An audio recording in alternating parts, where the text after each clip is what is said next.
আসসালামু আলাইকুম। আশা করি সবাই খুব ভালো আছেন। চলে এলাম আবারও একটি নতুন ভিডিও নিয়ে আপনাদের জন্য। শীতকালের এই সময়টাতে বিভিন্ন ধরনের তরতাজা শাকসবজি কিন্তু বেশ ভালোই পাওয়া যায়। আর এই সবজি দিয়েই মাছের ঝোল প্রায় প্রত্যেকের বাড়িতেই কিন্তু এখন হয়ে থাকে।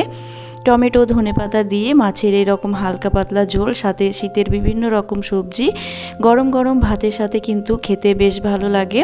সবজি দিয়ে মাছের এই ঝোল আপনারা পছন্দসই যে কোনো মাছ দিয়েই কিন্তু করতে পারেন। আজকে আমি বানিয়েছি রুই মাছ দিয়ে।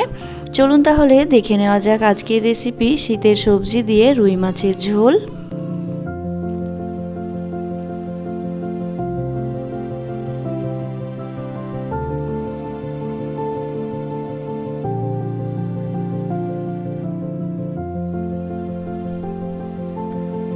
সবার প্রথমে গ্যাসে একটি কড়াই বসিয়ে তাতে দিয়ে দেব পরিমাণ মতো সর্ষের তেল।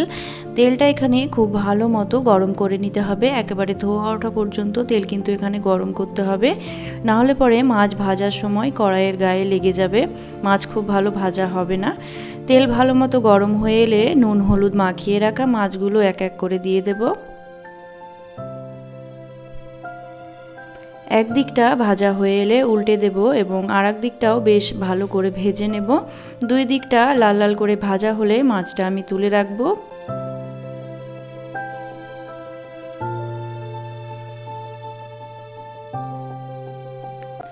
ওই তেলেই বাকি মাছগুলো দিয়ে ভেজে নেব একইভাবে।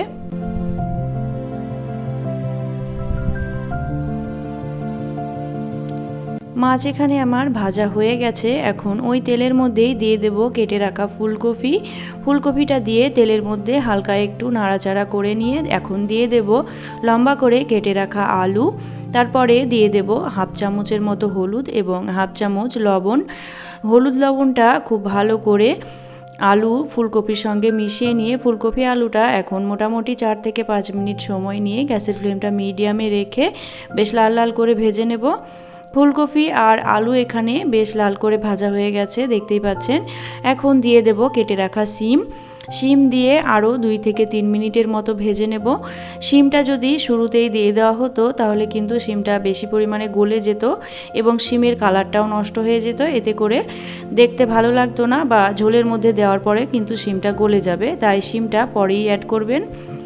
শিম আলু ফুলকপি সব কিছু এখানে খুব ভালো করে আমার ভাজা হয়ে গেছে। এখন তুলে রাখবো একটা প্লেটের মধ্যে।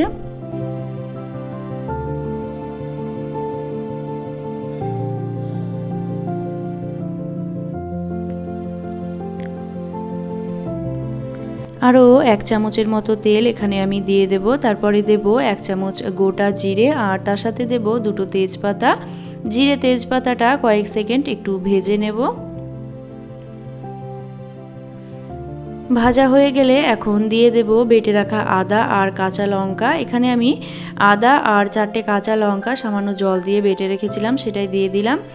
মিক্সিটা ধুয়ে সামান্য একটু জলও দিয়ে দিলাম।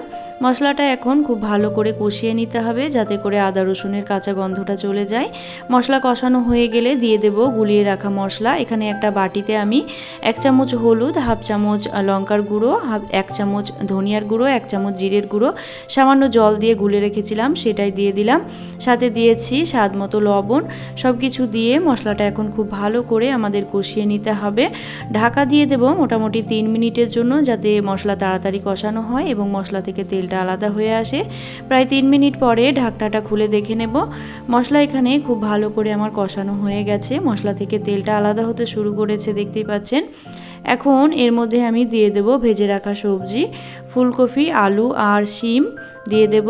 তার সাথে সাথে এখানে দিয়ে দেব আমি পেঁয়াজ কলি। এখানে বেশ কিছুটা পরিমাণ পেঁয়াজ কলি আমি কেটে রেখেছিলাম, সেটাই দিয়ে দিলাম। সবজি এখানে আপনারা আপনাদের পছন্দ মতো দিতে পারেন, যেটা ভালো লাগবে সেটা দিতে পারেন। সব কিছু দিয়ে খুব ভালো করে নাড়াচাড়া করে মশলার সাথে সবজিগুলো এখন 2 থেকে 3 মিনিটের মতো কষিয়ে নেব একটু।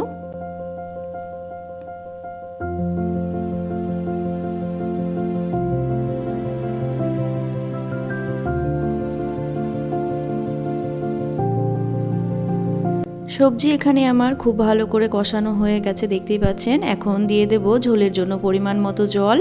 জলের পরিমাণটা একটু বেশি রাখতে হবে, যেহেতু অনেকগুলো সবজি আছে এখানে, তো সবজিগুলো সেদ্ধ হওয়ার জন্য জলের প্রয়োজন। এখানে আমি 1.5 কাপ মতো জল ব্যবহার করেছি। জল দেওয়ার পরে সবজির সাথে খুব ভালো করে মিশিয়ে নেব। মেশানো হয়ে গেলে এখন আমি দিয়ে দেব এর মধ্যে কেটে রাখা টমেটো। একটা বড় সাইজের টমেটো লম্বা লম্বা করে কেটে রেখেছিলাম, সেটাই দিয়ে দিলাম উপর থেকে। দিয়ে আবারও একটু আলতো হাতে মিশিয়ে নেব। তারপরে ঢাকা দিয়ে রেখে দেব মোটামুটি 5 থেকে 6 মিনিটের জন্য, যাতে সবজিগুলো মোটামুটি সেদ্ধ হয়ে আসে। প্রায় 6 মিনিট পরে ঢাকনাটা খুলে একটু নাড়াচাড়া করে নেব। এখন দিয়ে দেব ভেজে রাখা মাছ।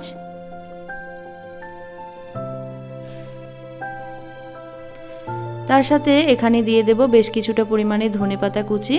এরকম মাছের ঝোলে ধনেপাতার ফ্লেভার কিন্তু খুব ভালো লাগে, তাই ধনেপাতার পরিমাণটা একটু বেশি দিয়েছি। সাথে দিয়েছি 2টো চেরা কাঁচা লঙ্কা। সব কিছু আলতো হাতে একটু মিশিয়ে নিয়ে ঢাকা দিয়ে দেব আবারও 5 মিনিটের জন্য। প্রায় 5 মিনিট পরে ঢাকনাটা খুলে দেখিয়ে দিচ্ছি আপনাদের। আমার সবজি দিয়ে মাছের ঝোল কিন্তু এখানে একদম রেডি হয়ে গেছে, দেখতেই পেলেন। ভীষণ সুস্বাদু এবং খুব হেলদিও বলতে পারেন, যেহেতু অনেকগুলো সবজি রয়েছে। আবার খুব বেশি মশলাও কিন্তু এই মাছের ঝোলে ব্যবহার হয় না। অবশ্যই একবার এভাবে ট্রাই করে দেখতে পারেন, ভীষণ ভালো লাগে খেতে গরম ভাতের সাথে। এখন ঢাকা দিয়ে রেখে দেব 10 মিনিটের জন্য, গ্যাসের ফ্লেমটা বন্ধ করে দেব।